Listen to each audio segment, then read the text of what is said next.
sleepy.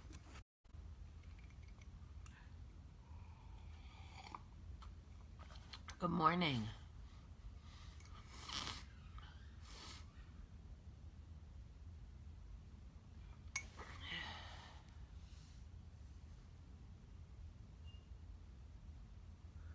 Good morning, everybody.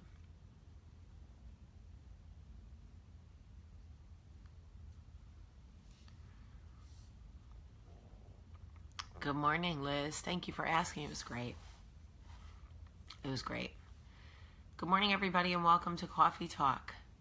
Thank you. Hi, Kimberly Hale. Thank you for all the wonderful birthday wishes for Michael. We got home last night from the John Carroll fundraiser, and we read some of them in bed together last night, and he thought they were very sweet. I got to spend some time with the bishop last night, which was really cool, and it was just cool. So I'm home now and feeling better. I had the worst stomach ache for like 3 days. I thought literally my stomach was, I don't even know what I thought. So as some of you know, well, first I just have to say this about the Grammys. I didn't get to watch the Grammys, but I did go back and watch Kesha's performance. And I couldn't not cry. I really thought they did an amazing job. If you did not see Kesha's performance from the Grammys last night, Google it if you can. But just know it is a trigger warning. But it was so good. She sung Praying, which is her song. But she had so many great artists on stage with her. Cyndi Lauper was on stage with her, which was so cool. And it was just so moving and so powerful. And you could tell she was really in her truth. Just note that you will cry. You can also watch the clip on my Instagram. If you don't feel like Googling it, you can go to my Instagram. It's Jamie P. Sullivan. But I cried. I cried when I watched it again this morning. So anyway, I went home, as you guys know, this weekend to spend some time with my friends from high school. And in that, like, we were looking at old pictures and we were looking at yearbooks, and I read my high school yearbook quote. Okay, I don't know, for those of you who live international, I don't know how they do your yearbooks, but in America, or at least in New Jersey, you get your picture in the yearbook and then you fill out a piece of paper and you write, you get like 240 characters or whatever it is, and you write a message to the people that have supported you through high school, right? So anyway, I noticed that in the first two sentences of my high school yearbook quote were like, Mom, you know, you're my mom, blah, blah, blah, right? Dad, because my dad had just died, something sweet for my dad, like no matter where you are in the, you know, you're always with me. I love you. Something. I don't know. But then I started writing, like, you could clearly tell where I was that day in my mind emotionally by what I wrote. And I was able to go back in my mind to that 17-year-old girl who really, really believed that the people that were affecting her life then would always affect her life. And the love that she was struggling through then, she would always struggle through.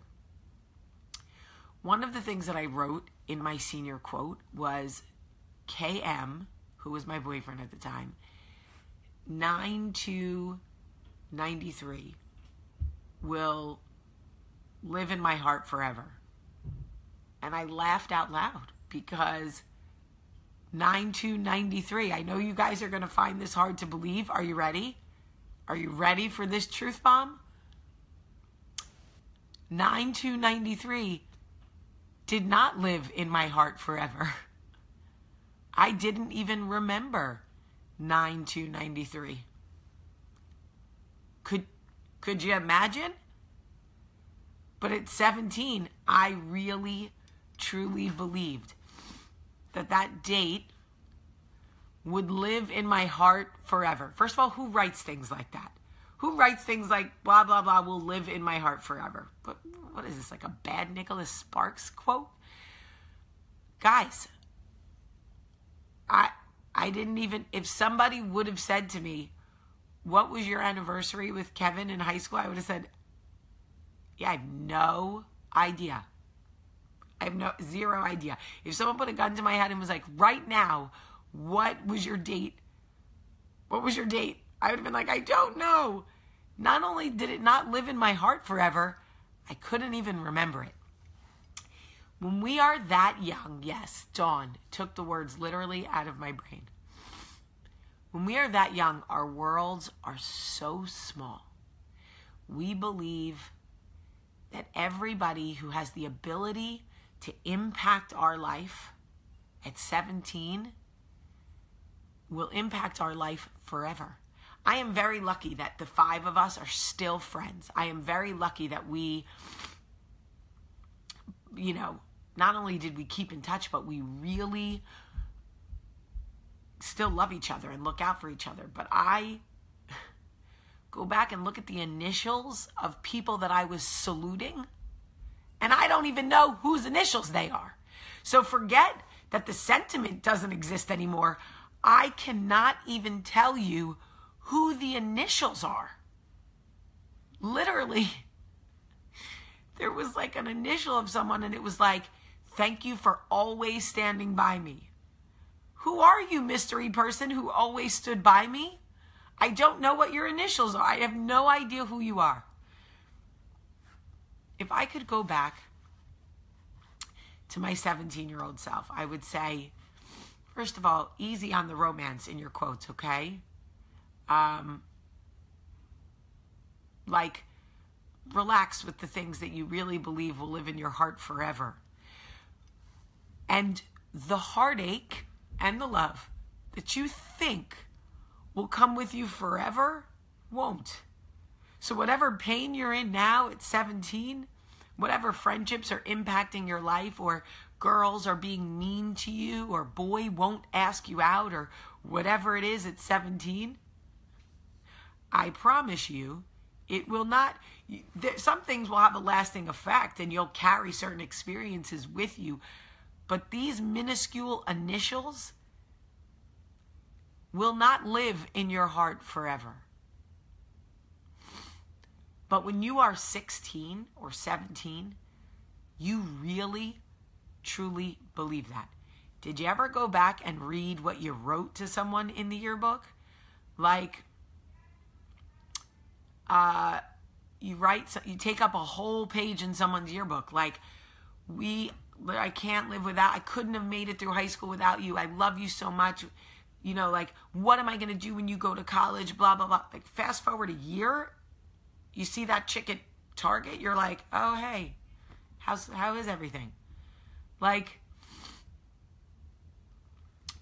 it really brings me back to, like, how big our circle is and how small our corners are. And that's going to be tomorrow's coffee talk. But I want so desperately. Oh, that's the best. When you wrote like, hey, JJ, you know who you are. You used people's initials and said, you know who you are. I don't even know who they are. I went back and read my yearbook. I have no idea who the initials are. Literally, I don't even know. My mom I knew, my dad I knew, and KM I knew. Everybody else, I was like, who is that? I have no idea. What I wish that my 16 and 17-year-old self knew is, what I would say is, Jamie, your world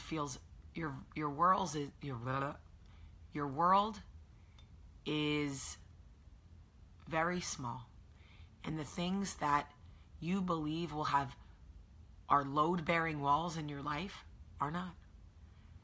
And the love you think will live in your heart forever will not. And the pain that you're in and the girls that hurt your feelings, you will move on and actually run into them one day and tell them that you saw how cute their kids are on Facebook. That's real. And you think you won't, because right now you're 16 and you're like, I will never talk to that girl. I will never stop loving that boy. But you will. You definitely will. In fact, the date that you guys started dating and the date you broke up, dates that define your life right now at 16, you won't even be able to recall in your 30s. I promise you. And you will look back and people will see you when you're 35 and you'll be at a basketball game for your kid and someone will say, how come you and so-and-so don't talk? Like, why? And you won't even remember. You won't even remember why you and, like, listen, obviously there are going to be certain exceptions, right? There are certain exceptions in your life. Any kind of trauma, obviously you're going to remember. But I'm talking about like the basic yearbook stuff that we think really defines our life. I promise you, if you are 16 or 17 right now and you are looking at me going, Jamie, you don't understand how bad this girl hurts me, or you don't understand how much I love this boy, Jamie. This date will live in my heart forever. No, it won't. No, it won't. And I hate it for you. I love it for you, but I hate it for you because I know you really believe it. And I try to explain it to my kids when something happens. I'm like, I know you feel like in this small corner of your life, the impact of this incident is so significant. But I swear to you, I do not even remember the date Kevin and I started dating. I swore that date would live in my heart forever, and I don't know it. And if I had not seen it in Courtney's yearbook, gosh, what would I have done without being reminded of the date that was supposed to live in my heart forever? And here's the thing. A lot of people will say, well, I married my high school sweetheart. Okay, well, you're the exception, not the rule. We could put literally, we could put 9,000 women in a line and ask how many of them still have their boyfriends from high school's date that lives in their heart forever, and only 3 will be like, well, I married my high school sweetheart, so it still holds true. But that's the exception, a beautiful exception, but it is not the rule. So just share with any of the young people in your life. I know that your world feels small, and every single thing that happens feels like it is a load-bearing wall, feels like it is your cross to bear, feels like it is going to impact your life forever. I will say, like, do you know how many times I said my best friend's phone number? She just logged on here, from Nicole, just logged on. Hey, Barb. I could not remember Nicole's phone number. Do you know how many times I said it? Do you know how many times I dialed it? Do you know how many times I gave it to other people? And I couldn't remember it. So my point is that so many of us, when we're young, we believe that every single thing that happens is our cross to bear. But you realize that in your 20s, you set a lot of those crosses down. By the time you get to 40, you're carrying a whole new set of crosses. And you don't even remember the crosses you carried in high school. Do not allow the people that walk the halls of that building to have such a significant impact on your life, because I promise you that when you get older, you will look back on your senior quote and go, what the hell did I write? And whose initials are these? And why did I say that date would live in my heart forever? I don't even remember that date. All right. I love you guys so much. I'm so happy to be home. My hands are so swollen. Ugh. I love you guys so much today. Let me do... Yeah, how many times, Mercedes, you look back and go, why did that even bother me? All right, there is a share button right there. If you would, please share this video and say, some young person needs to hear this. If nothing else, it'll make people our age go back and read their high school yearbook quote and want to kill themselves. I I love you guys so much. Have a great, great Monday.